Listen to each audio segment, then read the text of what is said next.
Bonjour, donc dans cette vidéo, on va construire la pièce dont on a parlé précédemment, qui est représentée en haut à droite en 3D et puis en représentation plane avec les différentes dimensions. Donc pour ça, il faut lancer le logiciel SolidWorks et ensuite aller là-haut sur Fichier, Nouveau et sélectionner Pièce, puisque c'est une pièce seule qu'on représente. On valide OK. Comme on l'avait fait remarquer précédemment, à ce stade-là, on n'a encore rien fait, donc on a une feuille vide et un arbre de construction prêt à être rempli. SolidWorks, à ce stade-là, connaît trois choses. C'est trois plans à lui que je vais afficher, donc son plan de face, son plan dit de dessus et le plan de droite. À l'origine de à l'intersection de ces trois plans, l'origine ici. Donc voilà ce dont on a à notre disposition pour commencer la pièce. Il faut savoir que sous SolidWorks, le principe est le suivant. Lorsqu'on construit une pièce, on travaille dans des plans. Dans ces plans, on trace ce qu'on appelle une esquisse, c'est-à-dire une courbe plane. Et à ces esquisses, on applique des fonctions pour les transformer en volume. Donc, on va commencer comme on avait vu la dernière fois, c'est-à-dire on va faire l'enveloppe extérieure, là qu'on voit dans la vue de face, et qui est une forme de U. Donc pour ça, il faut lui dire dans quel plan on veut travailler. Donc a priori, au départ, vous avez le choix entre ces trois plans. Donc on choisit celui qu'on veut, par exemple vue de face. À l'aide du menu orientation de la vue, on va se placer dans ce plan correctement, voilà. Et à partir de là, on va tracer dans ce plan donc l'enveloppe extérieure. Donc on va travailler dans le menu esquisse que vous trouvez ici, que vous pouvez également retrouver en faisant en haut clic droit. Ici, comme on l'avait noté la dernière fois, vous avez tous les menus qu'on peut retrouver. Donc là, c'est le menu esquisse. Donc si je clique dessus, le voilà. Donc vous apercevez que c'est le même que là-haut, là. D'accord, on retrouve les mêmes icônes. Simplement, et ils sont dans la fenêtre graphique. Donc vous pouvez mettre ce bandeau où vous souhaitez. Je vais le mettre là. Voilà. À partir de là, vous travaillez soit avec les icônes d'en haut, soit avec les icônes ici. Et si ce menu vous embête, que vous voulez travailler qu'avec ces icônes-là, il suffit de fermer le bandeau. Donc là, on lui a dit qu'on travaillait dans le plan de face. On va tracer cette forme de U. Pour ça, on va prendre des lignes. Donc on clique sur ligne. Et on va tracer à main levée la forme de ce U.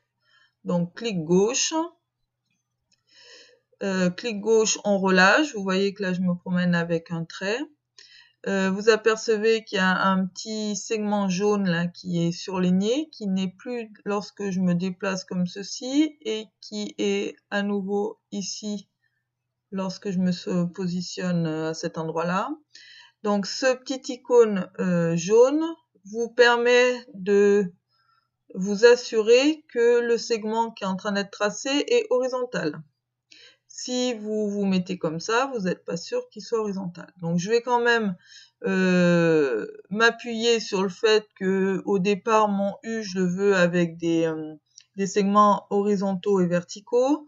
Donc du coup j'attends que ma souris soit et ce trait surligné rouge avant de recliquer bouton gauche pour finir mon segment. Donc je trace vraiment à main levée, c'est-à-dire que dans un premier temps, je me fiche des dimensions. Donc je dessine approximativement mon U. Donc à partir de là, je redescends, j'ai lâché mon bouton de gauche entre-temps, je reclique pour terminer mon segment. Un autre segment horizontal, chaque fois je fais attention d'attendre que ce soit surligné jaune, vertical. Horizontal, alors je fais exprès de faire vraiment pas, comment dire, À part le fait que ce soit horizontal ou vertical, le reste, je mets vraiment à main levée, c'est-à-dire n'importe comment. Alors là encore une fois, je m'aperçois que si je clique maintenant, il y a un pointillé vertical qui me précise que je serai pile en face du point extrême gauche du haut. Si je suis un peu plus décalé, je ne serai pas. Donc j'ai quand même utilisé cette information. Donc j'attends que ma souris soit avec le trait surligné jaune et j'attends que je sois sur le pointillé pour cliquer et je referme ici. Ok? Une fois que je suis là, je valide. Je peux faire voilà, Escape pour sortir. Voilà l'allure de mon esquisse. Alors, cette esquisse, vous voyez qu'elle a été dessinée en bleu. Alors, il y a quelque chose que je vais enlever pour mieux voir, c'est les plans. Donc, on se souvient, on les cache, on n'a pas besoin là. Je vais garder l'origine parce que ça peut servir, mais voilà, là, c'est plus clair. Donc j'ai en vert les symboles qui me disent que j'ai fait une esquisse n'importe comment entre guillemets, c'est-à-dire qu'elle respecte aucune mesure. Par contre, c'est bien avec des traits horizontaux et verticaux. Alors, à partir de là, il va falloir que je mette des dimensions. Vous apercevez que SolidWorks a dessiné cette esquisse en bleu. Et tant que cette esquisse n'est pas correctement définie, c'est-à-dire entièrement cotée, elle va rester bleue. Au fur et à mesure de la cotation, les segments bleus vont se transformer en segments noirs et l'esquisse sera parfaite quand tous les traits seront noirs. Donc pour ce faire, il faut que je donne les dimensions. Donc les dimensions, vous avez en haut l'icône cotation intelligente ou dans le bandeau, si vous l'avez ouvert, vous retrouvez cotation intelligente.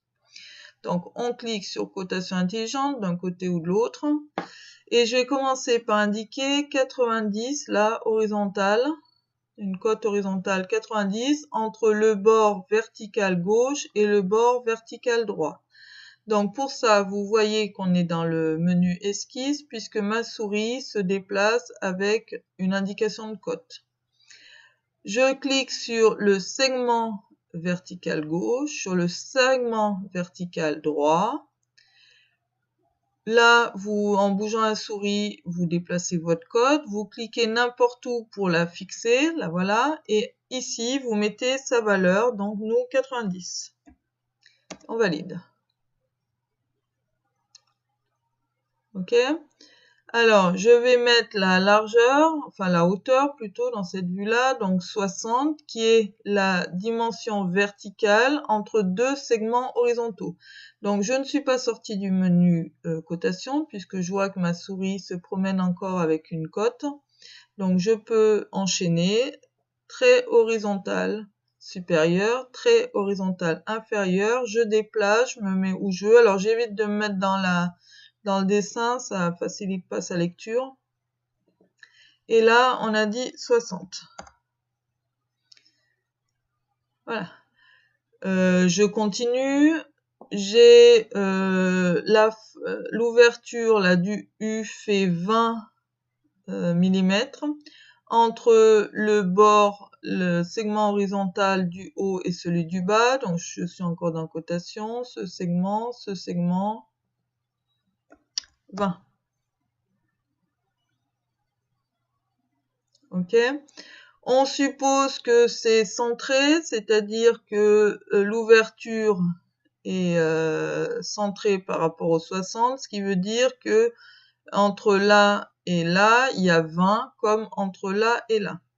Donc je vais lui indiquer qu'entre ici et là, il y a 20.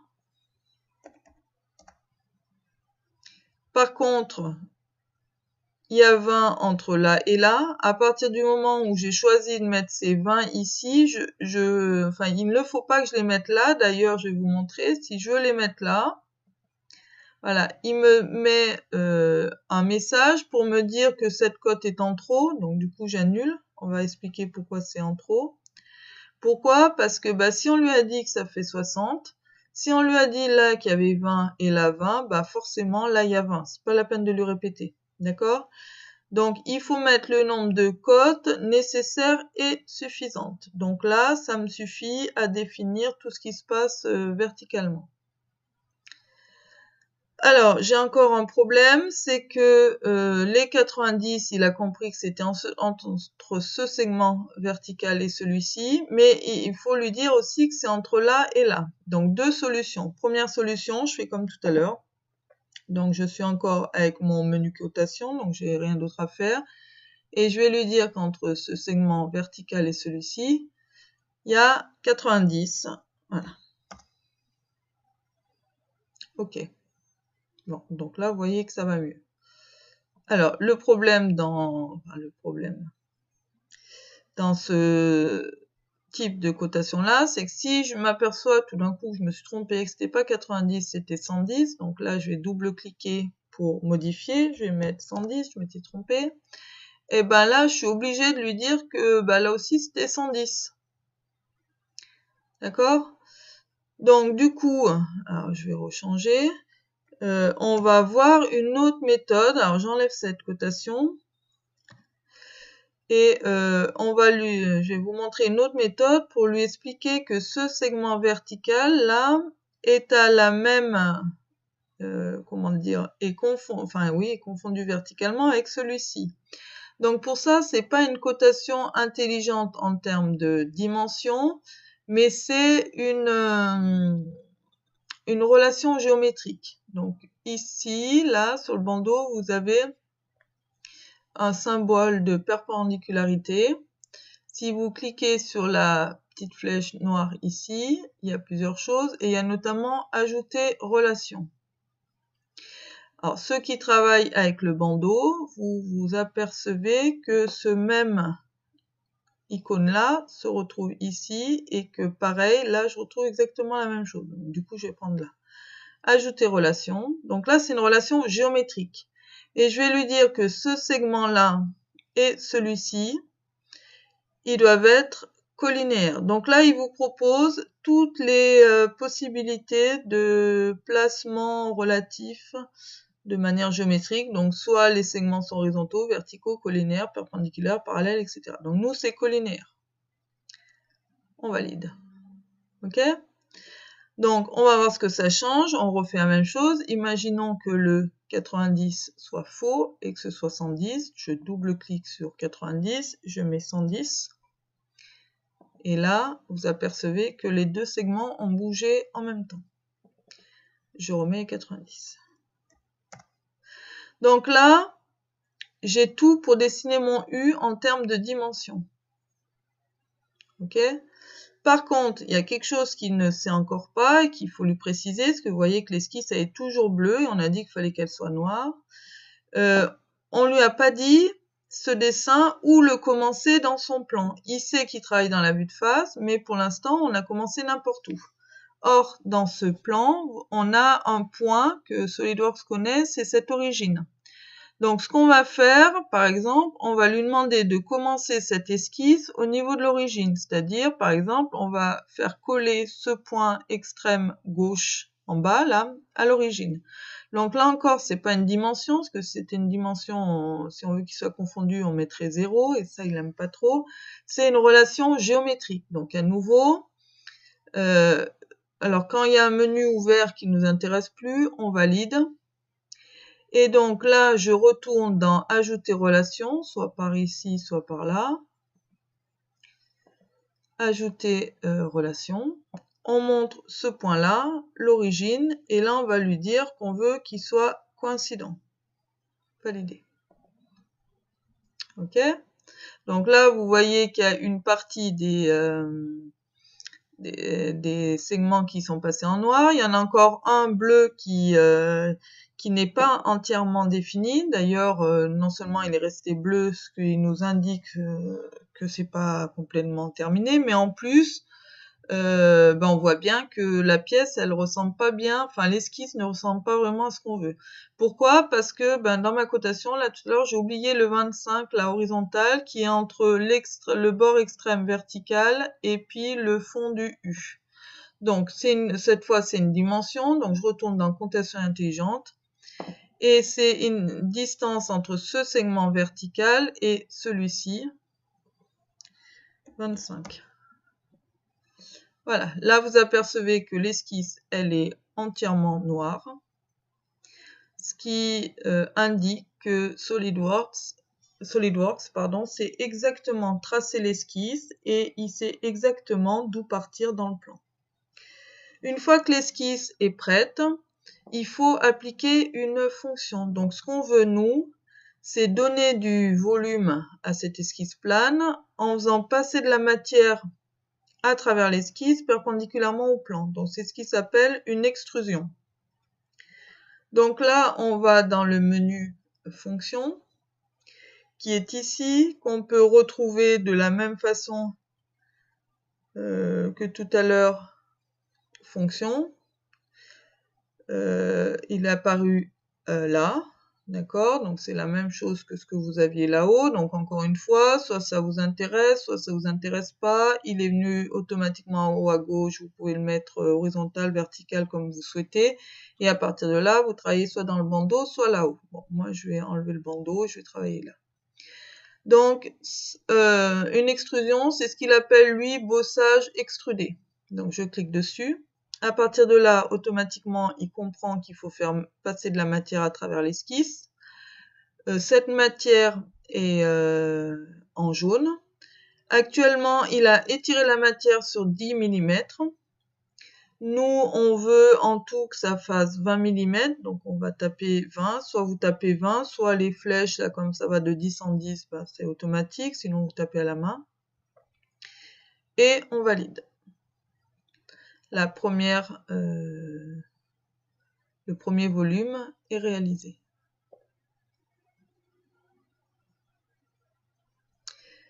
Donc voilà pour ce premier volume.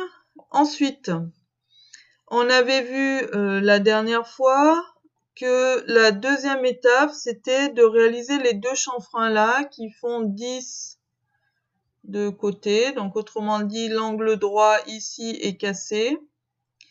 Donc c'est un chanfrein qui est à 45 degrés vu qu'on a 10 de part et d'autre. Donc là, il y a plusieurs possibilités. Première possibilité, c'est de faire comme a été fait, comme on avait vu une façon de faire la pièce, c'est-à-dire de les faire maintenant.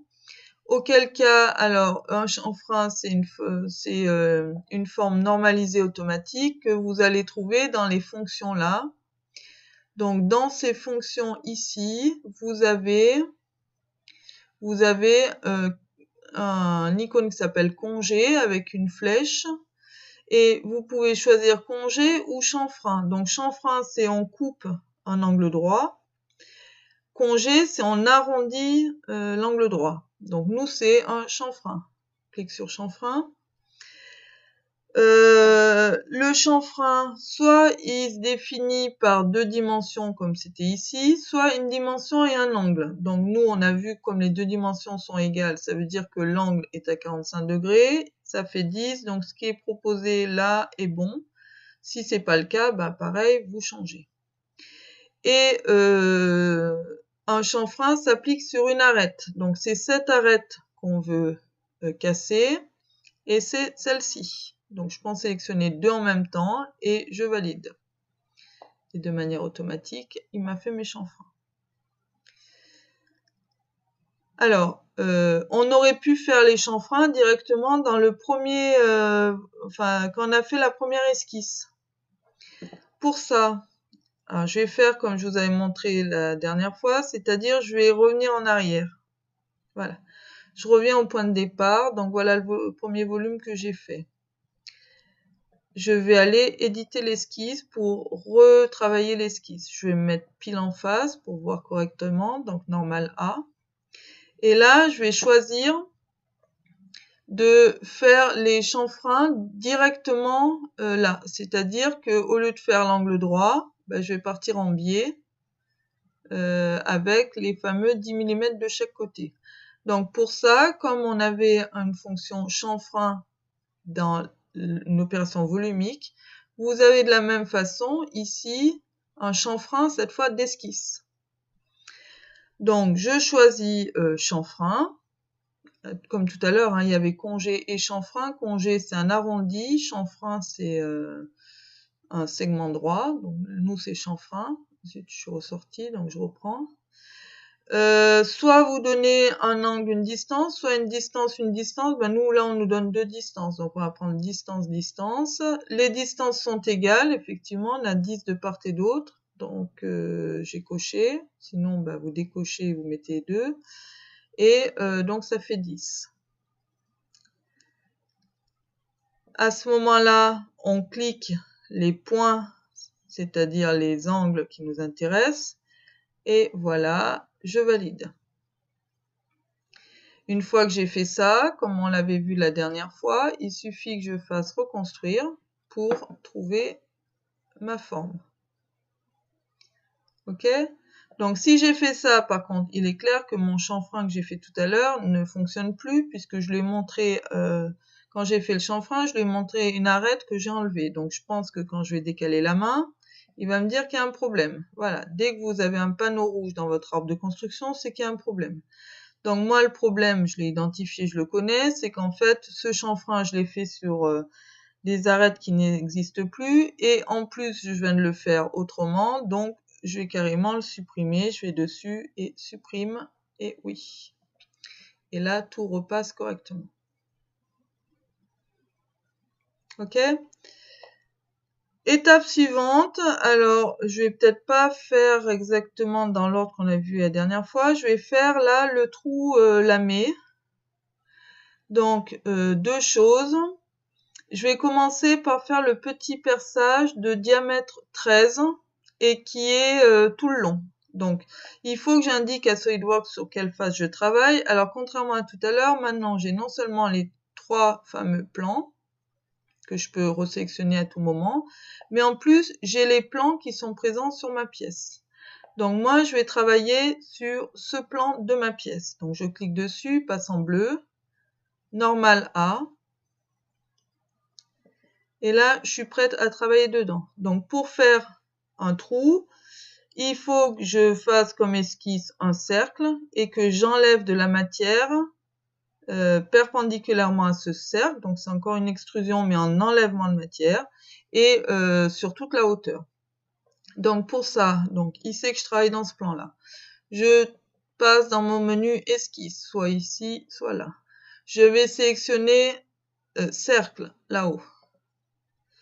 Quand vous sélectionnez cercle, vous cliquez, alors comme tout à l'heure, on clique n'importe où, clic gauche. Là, j'ai défini le centre et en déplaçant ma souris, je joue sur le rayon. Pour l'instant, je mets n'importe où. Voilà. Une fois que j'ai fait ça, je valide et maintenant je cote. Donc encore une fois, comme tout à l'heure, l'esquisse, elle est bleue pour me dire que eh ben, il sait pas suffisamment de choses sur cette esquisse. Donc première chose, je vais donner le diamètre. Donc cotation intelligente. Je montre le cercle, et là, je lui indique, quand il met phi devant, là, comme il mettait, c'est le diamètre, donc on a dit 13. 13. Validé. Voilà. Ça ne lui suffit pas, parce qu'en gros, il sait comment écarter le compas pour que ça fasse un diamètre 13, mais il sait pas où planter la pointe du compas. Donc, faut encore lui dire que le centre qui est là, qui vient de passer en orange, il est à 22,5 du bord gauche et à 30 du bord bas. Donc c'est encore une dimension, donc c'est encore cotation intelligente. J'ai pas besoin de recliquer parce que ma souris trimballe le symbole. Et je lui dis que entre ce bord-là et mon point, hop, j'ai 22,5. Alors, au passage, vous vous rendez compte que ma souris, quand je vais sélectionner les informations, non seulement elle surligne ce que je désigne en orange, mais en plus elle change de symbole, c'est-à-dire qu'on voit ce qu'elle sélectionne. Là, vous voyez qu'avec ma souris se trimballe un trait pour me dire que je suis en train de sélectionner un segment. Si je me place là, c'est un petit point. Si je suis là, c'est un cercle. Donc, je sais exactement ce que je sélectionne. Et là, on a dit que la dimension 30, c'est entre le segment, le bord extrême bas et le centre du cercle. Donc, c'est entre là et là. Et là, on a dit 30. OK. À nouveau, l'esquisse est passée en noir, c'est-à-dire que SolidWorks sait exactement tracer ce cercle, il sait où planter la pointe du compas et il sait l'ouverture du compas. Reste à lui dire que à partir de ce cercle, on veut percer la pièce. Donc, c'est encore une fonction. Donc, je vais sur déjà je valide, pardon. Fonction. Alors, vous voyez qu'il y a, contrairement à tout à l'heure, il y a d'autres fonctions qui sont apparues en gras. Normal, en début, quand vous commencez une pièce, on vous propose pas de percer, il n'y a rien à percer. Maintenant qu'il y a quelque chose sur l'écran, on peut percer. Donc du coup, on va travailler sur une extrusion, mais on enlève de la matière, donc c'est cette icône-là. Voilà. Donc vous voyez que le perçage se montre là en jaune. Alors encore une fois, vous pouvez jouer sur la longueur. Alors je fais pareil comme les autres fois avec les flèches, mais vous pouvez mettre des dimensions. Et puis, alors nous, faut que ça perce tout le long. Donc autrement dit, sur une hauteur de 20, soit vous mettez 20 ici et ça sera bon. Soit alors vous avez la flemme d'aller chercher dans votre plan et vous lui dites ici que c'est un perçage à travers tout, c'est-à-dire qu'il faut que ça traverse toute la pièce. À travers tout, donc il n'y a pas à réfléchir, il fait tout seul. Validé. Voilà. La pièce percée. Ok?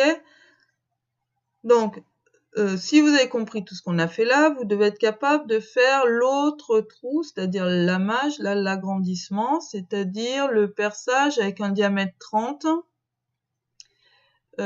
centré sur le trou précédent, et pas à travers tout, cette fois sur une hauteur de 20-10, c'est-à-dire 10.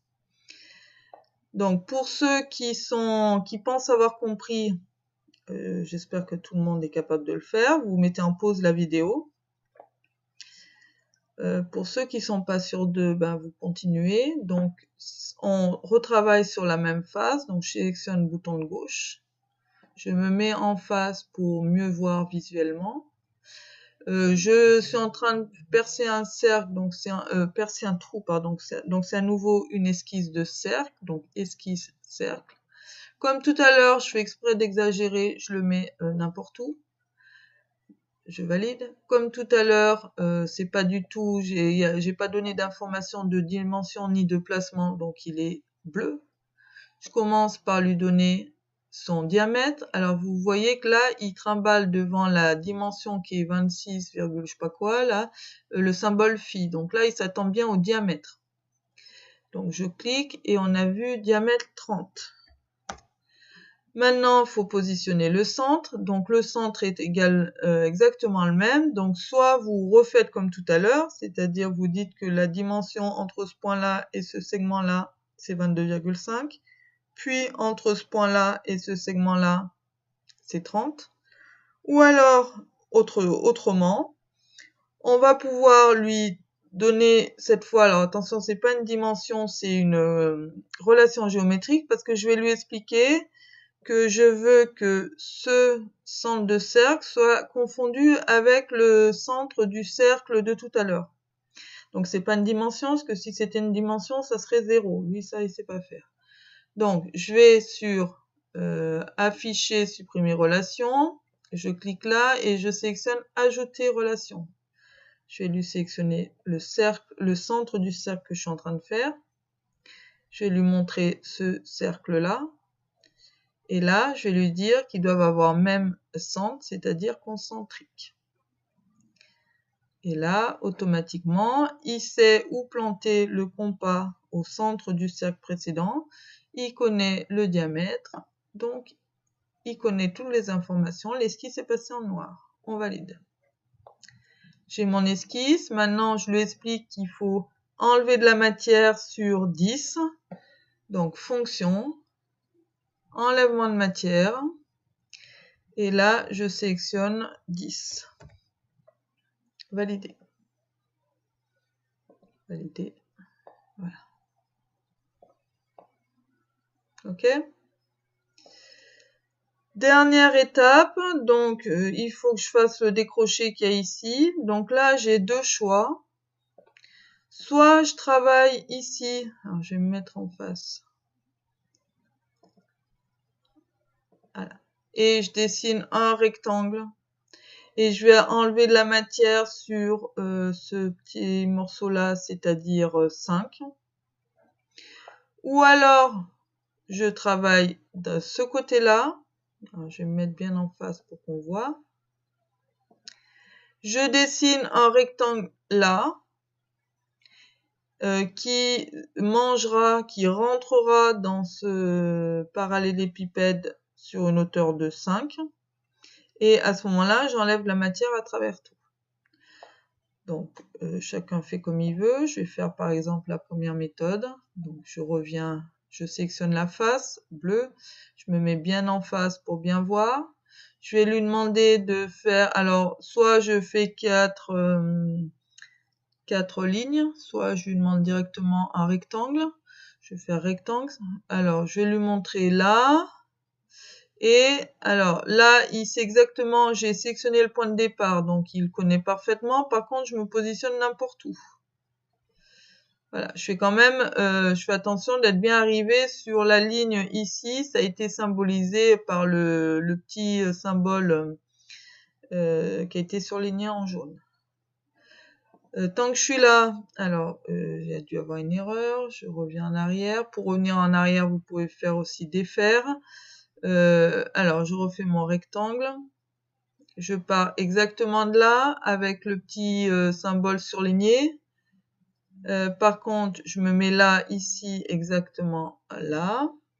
Enfin, quand je dis exactement là, c'est-à-dire sur le trait orange surligné. Par contre, là, voilà, il connaît parfaitement ces bords-là, ce que je lui ai dit de les confondre. Par contre, là, le trait, il est bleu parce qu'il ne sait pas à combien je suis. Tout à l'heure, il était noir parce que j'avais sélectionné non seulement sur ce segment jaune, mais ensuite, j'avais sélectionné le petit, vous voyez là, ce qui vient de s'afficher en jaune, c'est-à-dire le milieu du segment. Donc là, je me mets n'importe où. Et avec une cote, je vais lui dire que ce trait-là vertical, donc mon trait bleu, par rapport à l'extrémité gauche, c'est 45. Donc là, 45.